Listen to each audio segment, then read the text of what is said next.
from this chapter of the Kanishka files, we bring our scrutiny to the man behind Ajaib Singh Bagri, who is in fact one of the key perpetrators of the 1985 terror attack on that ill-fated Air India flight. Bagri, along with his accomplice Malik, were the two that were acquitted by the Crown Counsel, who said that they did not have conclusive evidence to convict these two people in the Kanishka terror attack. Here, with this John Najor report, there are a few excerpts that are going to be pulled out at this moment. I will piece them together, evidence after evidence, that corroborates to Ajaib Singh Bagri's direct involvement in the 1985 blast that ended up killing 331 people. Incidentally, Ajaib Singh Bagri currently is roaming free. He's roaming scot-free, and he was last spotted in Surry at a Khalistani referendum that was taking place. He was spotted with Talwinder Singh Parmar's wife and the Sikhs for Justice terrorist Gurpatwant Singh Pannun. Let's start off this conversation, and I'm going to read out a few excerpts, and if you could just mimic the screen pad that I have on the television screen. And these, what I'm going to be reading out are excerpts from the John Najor report that had been filed. And this report had been filed back in 2007, after the entire incident took place, and many years after the entire incident took place. In fact, this is about evidences that the CSIS, that the Intel Agency of Canada was able to procure, and unfortunately was not able to produce this in the court of law, that could then be the foundation of the charges that were then put out against Malik and Ajaib. Now here what the commission says is that the commission heard the evidence about CSIS contacts with the person referred to as Miss E, who eventually testified in the criminal trial of Ajaib Singh Bagri and Ripudaman Singh Malik. Now while Ajaib Singh Bagri continues to stay alive, he is in Surry. Ripudaman Singh Malik, who was the second accused in the case, he was acquitted in the case, and he died in 2022 in a targeted attack that took place in Canada. Now the CSIS agent who used to deal with Miss E, his name was William Dean Laurie. He had prepared reports about his conversations with Miss E, where his position and that of his superiors on the issue of whether and when her information should be passed to the Royal Canadian Mount Police was discussed. Now, despite the fact that these issues went to the heart of the Commission's mandate, and it was testified extensively in public proceedings before the Supreme Court of British Columbia in the Malik and Bagri trial about the content of these reports, all the comments respecting the passing of the information to the Royal Canadian Police were redacted.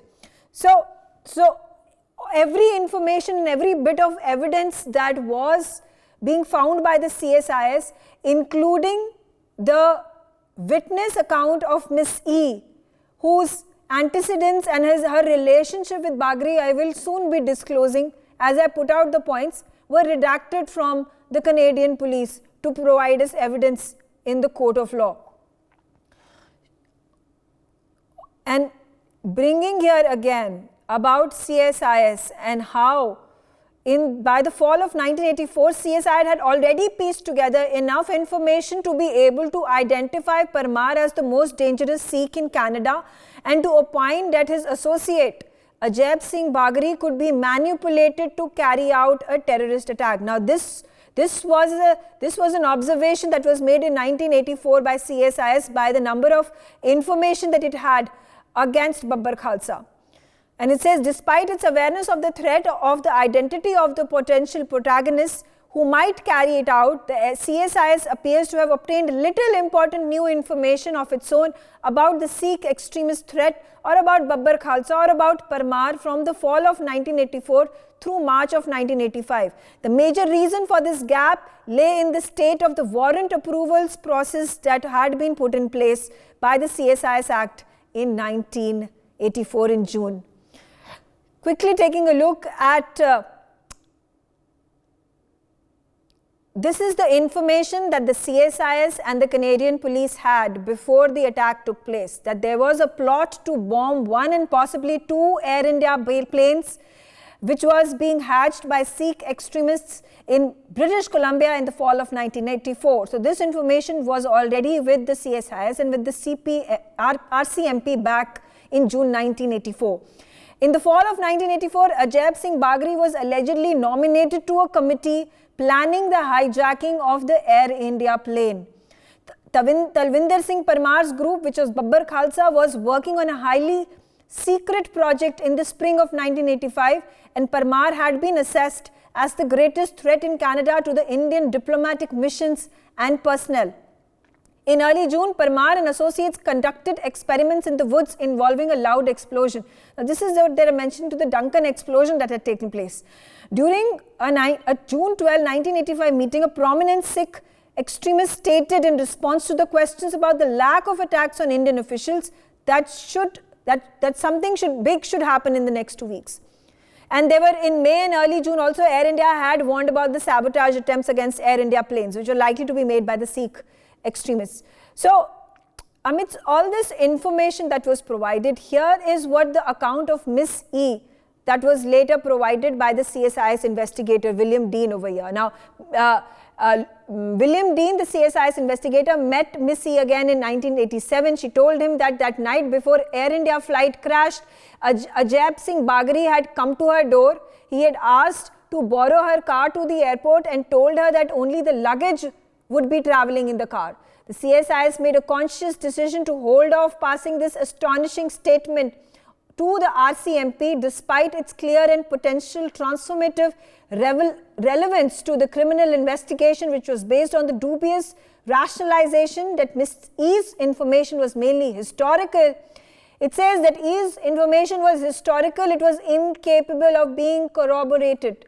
In fact, CSIS decision was motivated by a belief that the RCMP would bungle the approach of Miss E, and the result will be to end any hope of obtaining any further information from her.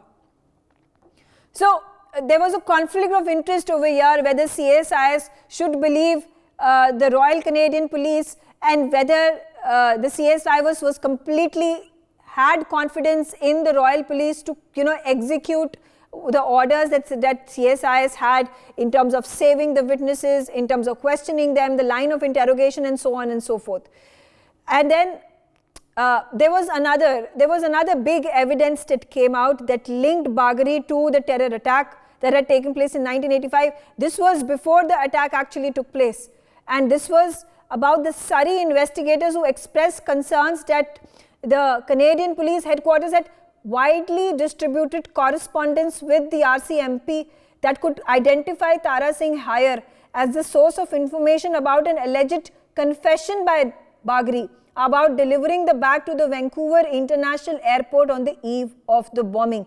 Now, when this case of Tara Singh Hire was discussed yesterday as well on our channel, Tara Singh Hire was a journalist. He had overheard Bagri telling another individual about his involvement in this bomb blast.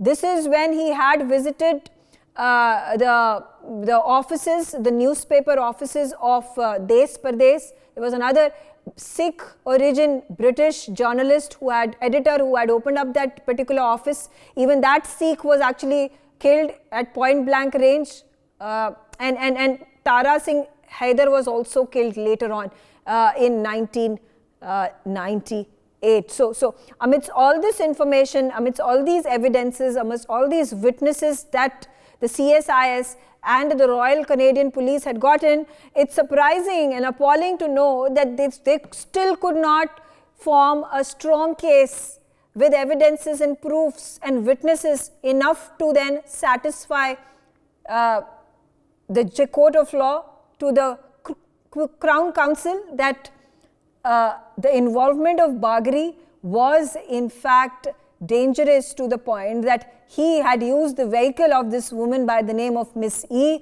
to take the luggage and send it to the Vancouver airport for the luggage which was laden with bombs could then be brought into the flight. In fact, Again, there's information saying that the RCMP had repeatedly found reasons to discount the value of Miss E as a source of possible evidence. At first, though they believed her to be Bagri's mistress, the CPMP assumed that Bagri was unlikely to have discussed everything of importance with her. Later, the officers cited her reluctance to admit her alleged affair with Bagri and her fear that it would be made public, as well as her unwillingness to testify as reasons to discount her. It was not until the other Canadian police investigators approached her by coincidence as part of a source development project in 1991 that the Canadian police began to warm up to the idea that she might be a useful witness. There were inconsistencies in her statements that were noted by the Canadian police, but she would finally become a Crown's key witness against Bagri at the trial. So, with an entire detailed, again, this is another excerpt from the John Najor report, commission report, and here it is about the involvement of Tara Singh Hire, who ran Indo-Canadian Times, and how he was witness to the Bagri trial that was taking place, and he got killed. Thrice he was attacked. The third time he ended up dying in that attack that was organized and that was masterminded by Bagri himself. And again, there are a lot of these anecdotes that have been shared in terms of the conversations that had been had between Miss E and the CSIS officials and the Canadian police officials, and finally what happened at the end of the day in front of the council, the Crown Council, was they could not really submit the evidences, submit the witnesses, submit the proofs to ensure that Bagri was tried and went behind bars for not just manslaughter but for the terrorist attack on the Air India 182 flight, the Kanishka flight. All right, now amidst these pieces of information that we have been able to bring together from the report that was filed back in the day by the Canadian authorities, let's start off this discussion. I'm going to bring in Ambassador Suresh Goyal on the telecast with me. Now, Ambassador, the question I ask about Bagri is that this is the man that is the lone surviving perpetrator of the 1985 terror attack that took place.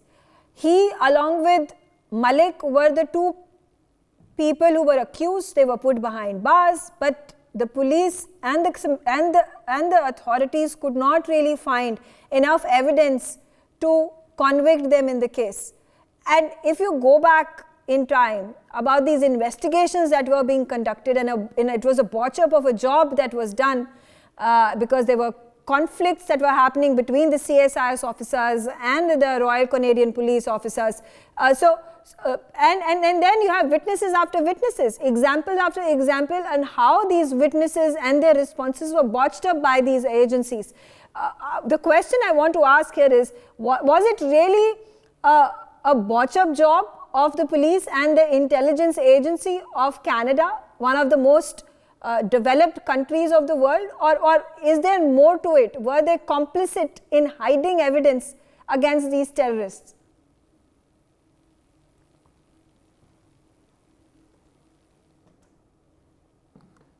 Of terrorist activities of perpetrating this kind of violence, conspiracies, is very, very difficult to prove. I'm saying that basically because usually they will not be leaving so many threats behind. But coming to the issue on hand, first of all, I don't think that Bagri is the only person who is walking free, scot-free on the ground after having perpetrated the crime. I believe that others also who were involved in the crime, and including Ridwan, who was actually convicted and he then was released after some time, he is also walking free on the ground really. So the problem really here is are two.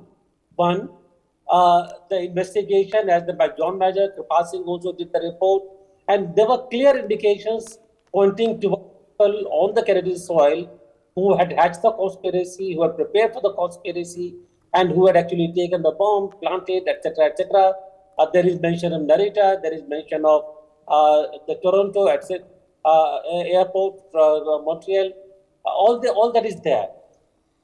To my mind, basically, what would appear in a country like Canada, if it were a tin pot dictatorship, I could believe anything that you said. But in this particular case, I would say that it was number one, a botched up job. The Canadian government was not really serious in bringing the culprits to punishment. There were, from the beginning, it seems, political considerations in the minds of the government not to go all the way in terms of bringing the culprits to book. Either because there were sympathies for the Khalistani separatists, or they were not very sure that they were actually involved and therefore turn a blind eye to them. But either way, the government in Canada has dealt with the whole issue in a very lackadaisical and very, in a manner which really calls for so many questions. Therefore, in this particular case, I would really say that it is the Canadian government's behavior which has compounded the problem, which has actually created an impression that Canadian soil can be used by the separatists to continue their activities without the government doing anything at all about them. And I guess that afterwards, as the time has gone by, the political convenience along with the kind of looseness of the system have come together in the same interplay to create a situation where the government seems to have lost control. Megha. Okay. Pramit also on the telecast with me. Now, Pramit, I was talking about how there was a botched up job. In fact, if I go on to, read out more excerpts from this report, they also showcase that how they were reaching out to Miss E. And first of all, they did not think her to be an important witness. I don't know what was the reason that was given for her not being an important witness. The fact that her car was taken by Bagri to send the luggage off, and the luggage that contained the bomb. Why was an intense interrogation done of this woman? Why was she not brought in as the key witness? Number two, they went about saying that it was a botched up job because, they did not really care to secure her identity, to hide her identity. They would end up visiting her office and interrogating her at any time of the day. Their conversations were in earshot of her colleagues, of other people who were present and the staff that were present at the office or at home. So why is it that and they've mentioned, and in fact the report says that it was the a shoddy job that was done by the intel agency. They've given the excuse that because the intel agency was at its nascent stage, it had just been created, it was at this point of time only handling issues with regards to the World War and the repercussions that emerged out of the World War for the Western nations, and its focus area was diverted into that. But what was the main reason? Do you think it was because the lives of mostly brown men and women and children that were lost in this flight, that they didn't really think it was a major matter to be investigated into? Well, that I wouldn't know, but I think the key was that the Canadians themselves acknowledged that they had made a mess of it. You mentioned the Supreme Court appointed the John Najor Commission to investigate, produced a 4,500-page report, was particularly damning about the CSIS. Even within the Canadian government, the Royal Canadian Mounted Police carried out their own investigation of how it had been handled. We're also very, very damning about the CSIS. The Prime Minister Steve Harper, the Tory government that preceded Justin Trudeau's present government, publicly apologized for it and had said that we didn't do a good job and this was a mess. The investigation was handled poorly. So I think the Canadians acknowledge on almost every front that they handled the investigation poorly, and it was not clear why many of the leads and potential sources of information were not followed up in a sensible manner. I think particularly damning was the fact that of the roughly 210 wiretaps that they had in the run-up to the Kanishka bombing of people they were tracking.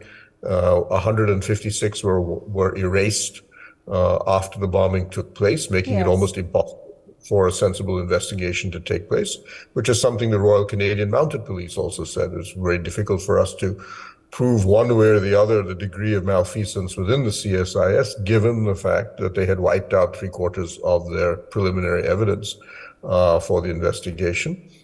I think more than anything else, the Canadians should have punished their own agents for these actions, and they should have done a lot more on that front. I believe it did result in changes in the CSIS itself, and the intelligence system is a bit better. But Canada, let's be frank, among possibly all the Five Eye countries other than New Zealand, the five Anglophone intelligence countries, has the least security concerns. It is largely effectively protected by the fact that it is a neighbor of the United States. It is on the North American continent. And until recently, it had an frozen Arctic Ocean above it that didn't ensure that nobody else, like Russia, for example, or China, could pose it a threat. So if you were setting up an intelligence service in Canada, it really didn't have very much to do. And it shows in how it has functioned in the past. Master Goel, I give you the example, why I say this is the lone surviving perpetrator of the 1985 attack. Obviously, there must be others who must have had a smaller role to play, but the man with the kind of intelligence that was gathered by the agency, by the Canadian police, and still could not pin him down. The fact that Rayat, who was the only one who was convicted of this crime, and the charges against him were of manslaughter, not even a terrorist attack that had taken place. So just reducing it down to the lowest common denominator, to treat it first of all as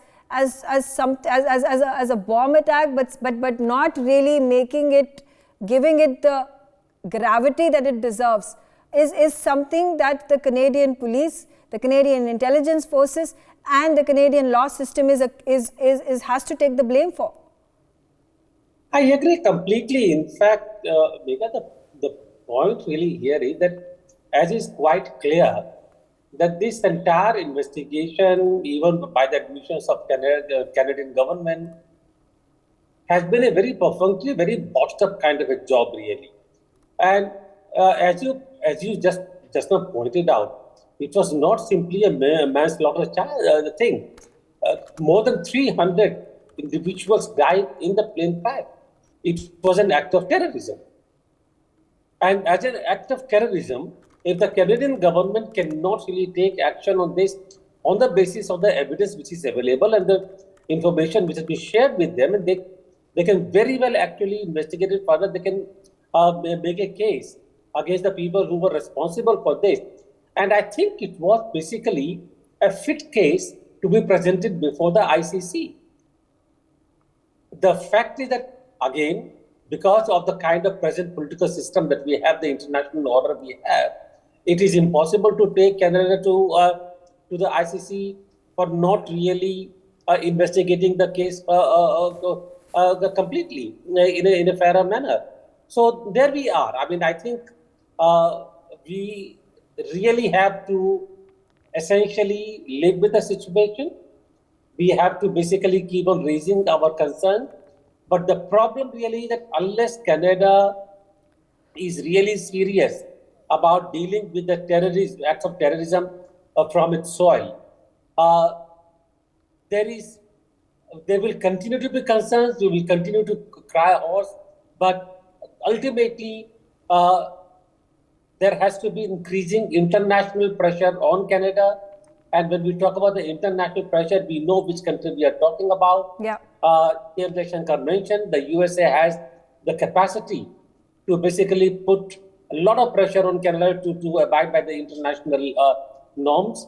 And I think till that time, we will continue to have amidst us a country which simply doesn't seem to care. I agree with you, sir. Pramit, one thing that and I'm talking, if I can feel this way, and I'm in no way directly related to the 1985 terror attack that took place. I'm talking about the families of the victims, and they have still not gotten closure. And when you see this man, Good evening, Ambassador Gore. Bagri, going about, he was spotted 5 days ago. You know, he was at the Khalistani referendum. He's putting in his vote. He's standing besides the wife of the Parmar, Talwinder Singh Parmar, the mastermind behind this attack. And there is Gurpatwant Singh Pannun. And they are chanting, "Long live Talwinder Singh Parmar." Not just that, this man has the gall now to come back to the government of British Columbia and the government of Canada, and he's suing them. And saying that they need to be, and the governments have actually spent millions and millions of dollars during the entire process of the trial that took place, and he wants these governments to give him the money back. So this is the goal of an individual who's a terrorist. All evidence is pointing towards him, and he's the laugh man standing. He's the man who's walking out laughing. Well, that was why they said that there was that they had made a. I think the major commission described it as a cascade of errors, which is that while they had a lot of evidence, they handled it poorly, and in the court, the judge basically said that you may have evidence, but you haven't made your case. And under the legal concept of double jeopardy, which exists in India as well, you cannot try a man for a second time for the same crime. So that's why he basically walks, and that was at the heart or the consequence of the mistakes that they had made. And that's basically where it stands legally, that not very much can be done about it. But, you know, he is an elderly person, and you may remember that Ripudaman Malik, his co-conspirator in the Kanishka attack, actually repented later on of what he had done, and in fact became a friend of India. And as a consequence of it, is widely believed that Najor eventually had him killed because of the fact that he had turned in favor of India. Bagri, of course, that nothing of the sort has happened, but that Malik at least was evidence, if you wish, that at least the older generation of Khalistanis were seeing the error of their ways. And hopefully we'll see some more of that later on. There's still a too small a group, too minor, and too fringe a group to be a concern, if you wish. But they are something that obviously we will continue to monitor, and we hope the Canadians take a lot more seriously. You know, we don't want Canada to turn into Pakistan. We don't want that there are extremist activities that are taking place, that currently are taking place in Canada, but they should not become so big that it becomes a terrorist problem that India has had to face from Pakistan for decades together since its formation. But nonetheless, we've been trying to, you know, take a look at a number of these commission reports that had been brought to be worked upon and put out in public domain, and this is one part of it. We'll try to further build on this Kanishka files that we have been carrying out, episode after episode, chapter after chapter, to find out these small anecdotes, what all exactly happened during the trial or during the investigation. Who are these key men? What was their role? How many of them at this point of time have not been caught? And what is it that their agenda is in building from their parent organization, which is Babbar Khalsa, and then into Sikhs for Justice and into Khalistani Tiger Force, which are again being funded and given headquarters in Pakistan. So this is a complicated, vicious web that we are trying to untangle in these episodes of the Khalistani Files. Thanks for watching. For more such videos, subscribe to the NewsX YouTube channel, hit the bell icon.